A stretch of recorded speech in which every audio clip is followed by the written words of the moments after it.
create a new document.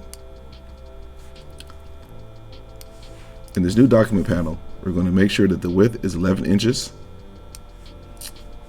Make sure inches is chosen here. Height 8.5 inches. Right, we're going to go to motor settings and make sure that everything in here is correct. Resolution is at 300%, and create a new document. So as we have our new document, I want to show you a trick of something we can do.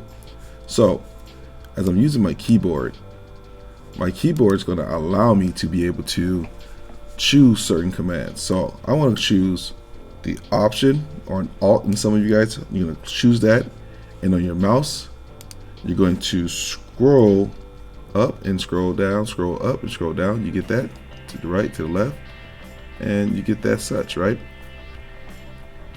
So then the first step says we're going to go here into our rectangle tool. Okay, it's here with the line segment tool. You're just going to click. You're going to right click on your mouse, and you're going to choose rectangle tool. Now with the rectangle tool, we're going to make sure that our stroke is here is black and this is white because we don't want to color just yet. So we're going to go about 25 square inches on this. You can see on the bottom right, it's going to tell you approximately how many inches you're going. I'm going to go around 25, make it evenly proportioned.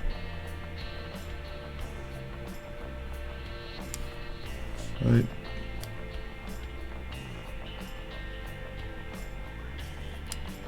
And you can go up here and type it in as well to your tools panel. You can go 5 inches by 5, and it does the exact same thing that you were trying to do.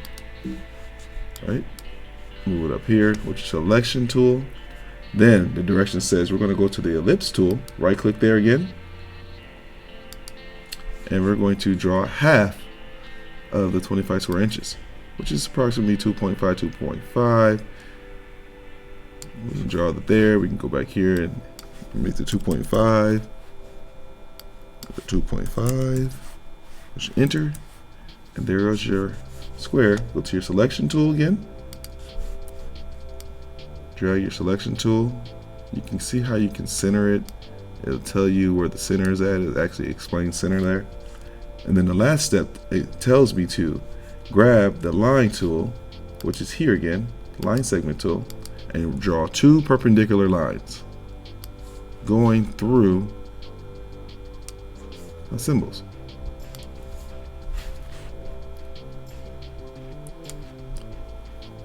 Right. Now, one of the major steps that we will have to do is we'll have to make sure that we can color it so we can kind of put the lines in certain angles. So the first thing we want to do is we want to click onto the box with the segment tool, with the selection tool, right? We want to make that a certain color. Let's go ahead and make it yellow, right? See, we're almost there. So the next one, we want to go ahead and choose our circle. We want to make that a different color. Let's go ahead and make that red.